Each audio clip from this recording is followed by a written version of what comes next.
السلام علیکم حاضرین و سامعین۔ کراچی کی درخشاں ماضی کی جھلک پیش کرنے والے جانوروں کے لیے پانی کی سہولت فراہم کرنے والے 100 سال پرانے اسٹرکچر، جنہیں اصطلاحاً پیاؤ کہا جاتا ہے، نامناسب دیکھ بھال اور بڑھتی ہوئی پانی کی قلت کی وجہ سے کھنڈر میں تبدیل ہو گئے ہیں۔ پانی کی قلت سے دوچار شہر قائد کے مصروف مقامات پر اب ان کے آثار ہی باقی ہیں، جو تجاوزات کی زد میں ہیں۔ پارسی کمیونٹی کی شہر کے لیے بے مثال خدمات کی علامت یہ پیاؤ دہائیوں سے خود پانی کو ترس رہے ہیں۔ کراچی کے معروف اور صاحب ثروت تاجروں نے 1878 میں جانوروں کے ساتھ بے رحمانہ سلوک کی روک تھام کے لیے ایک سوسائٹی بنائی، جسے SPCA کہا جاتا تھا، جس کے تحت شہر کے مختلف مقامات پر مال برداری کے لیے استعمال ہونے والے جانوروں، گھوڑوں، اونٹوں، گدھوں اور دیگر جانوروں کے لیے پینے کے پانی کے لیے پیاؤ قائم کیے گئے تھے، اور ان کے علاج معالجے کے لیے اسپتال بھی قائم کیے گئے تھے۔ آج بھی MA جناح روڈ پر ایک سرکاری اسپتال موجود ہے، اور اس زمانے میں گورنمنٹ کا محکمہ جانوروں کی صحت کو دیکھتا تھا، اور جو جانور لاغر ہوتے تھے انہیں استعمال کرنے سے منع کرتا تھا یا چالان کرتا تھا۔ بعض مقامات پر مخیر حضرات نے اپنے مرحومین کے نام پر پانی کی سہولتیں تعمیر کی۔ بعض حوالوں کے مطابق شہر بھر میں 30 سے زائد مقامات پر یہ پیاؤ قائم کیے گئے، جہاں پانی کی دستیابی یقینی بنانے اور صفائی ستھرائی کے لیے عملہ بھی تعینات کیا گیا، جس کی تنخواہیں سوسائٹی ادا کرتی تھی۔ 1933 میں جمشید نصروان کراچی کے پہلے باقاعدہ میئر منتخب ہوئے۔ انہیں جدید کراچی کا بانی بھی کہا جاتا ہے۔ 1942 تک کراچی فقط 3-4 لاکھ افراد کا مسکن تھا۔ شام 4-5 بجے یہ شہر بند ہو جاتا، بیشتی یعنی سکے سڑکوں پر نکل آتے اور سڑکیں دھوئی جاتی تھی، جس کی وجہ یہ تھی کہ جانوروں کی لید کی وجہ سے سڑکیں خراب ہوتی تھی۔ جرائم کا نام بھی نہ تھا۔ چوری یا راہ زنی کی کوئی واردات ہو بھی جاتی تو برسوں اس کا چرچا رہتا۔ انگریزوں کے دور میں جہاں صفائی ستھرائی پر توجہ دی گئی، یہی نہیں، شہر میں تھوڑے تھوڑے فاصلے پر عوامی بیت الخلاء بھی تعمیر کیے گئے۔ بار برداری اور سامان ڈھونے کے کام آنے والے جانوروں کے لیے بھی جگہ جگہ پیاؤ اور چارہ رکھنے کی جگہ بنائی گئی۔ یہ پیاؤ اس وقت کی مصروف گزرگاہوں پر قائم کیے گئے، جن میں گرومندر تا ٹاور تک کے علاقے شامل ہیں۔ زیادہ تر پیاؤ سایہ دار درختوں کے نیچے پتھروں سے تعمیر کیے گئے، بالخصوص تانگا اسٹینڈ کے قریب قائم ہوئے تھے۔ یہ تانگوں میں جتے ہوئے گھوڑوں کو سیراب کرنے کا اہم ذریعہ بنے رہے۔ جب یہ تاریخی اسٹرکچر قیام پاکستان کے بعد کراچی میٹروپولیٹن کارپوریشن کی ذمہ داری میں شامل ہو گیا، تاہم کچھ ہی عرصے چلنے کے بعد ان پیاؤ کا انتظام دھرم برہم ہو گیا۔ وقت گزرنے کے ساتھ ساتھ بیشتر پیاؤ بند ہو گئے۔ ایک خوبصورت پیاؤ سولجر بازار جانے والے راستے کے چوراہے پر لبے سڑک واقع ہے، تاہم اس پتھروں کے اس پختہ ڈھانچے کے گرد لگنے والے پتھاروں کی وجہ سے اس کے سامنے سے گزرنے والے لاکھوں شہری اس سہولت کی اہمیت اور تاریخی پس منظر سے لاعلم ہیں۔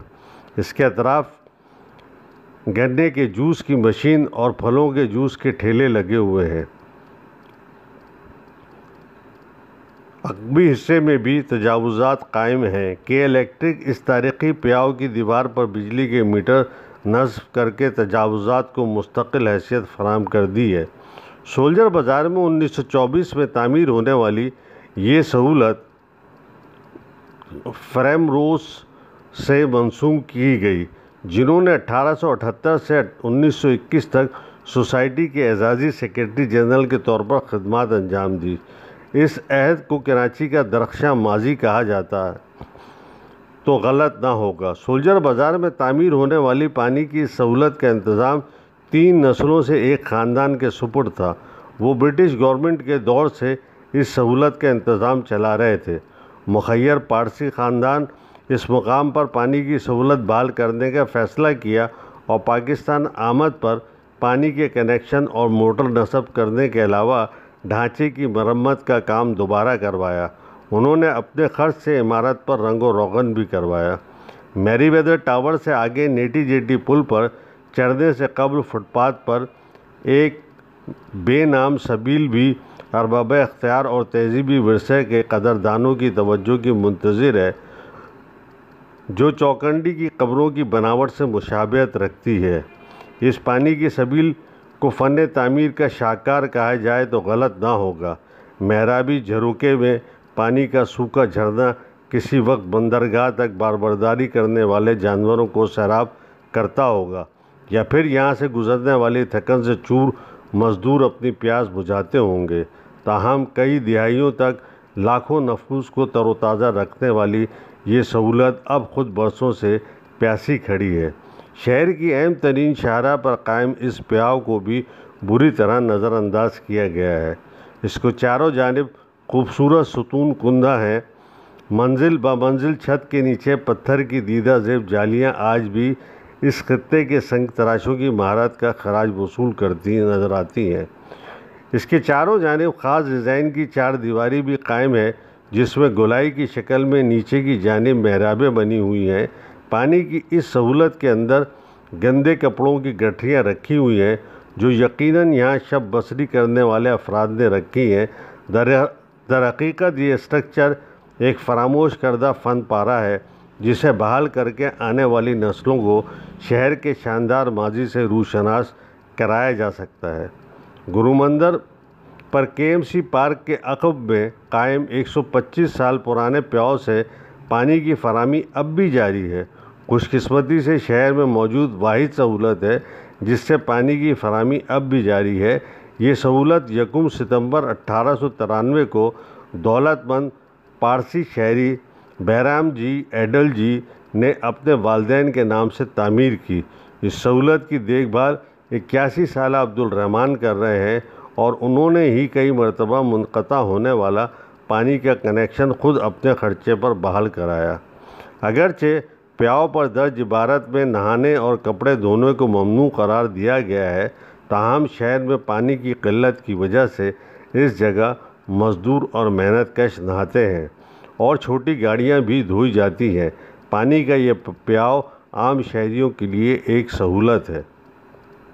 پاکستان چوک پہ تانگا اسٹینڈ تھا اور اس کے قریب ہی ایک پیاؤ موجود تھا، جس کی آج بھی پرانی عمارت موجود ہے۔ اسی طرح سے ڈاؤ میڈیکل کالج کے مین گیٹ کے برابر میں بھی ایک پیاؤ کے نشانات پائے جاتے ہیں، اور اسی طرح سے شہر کے دیگر جگہوں پہ بھی بہت سارے پیاؤ کے نشانات پائے جاتے ہیں۔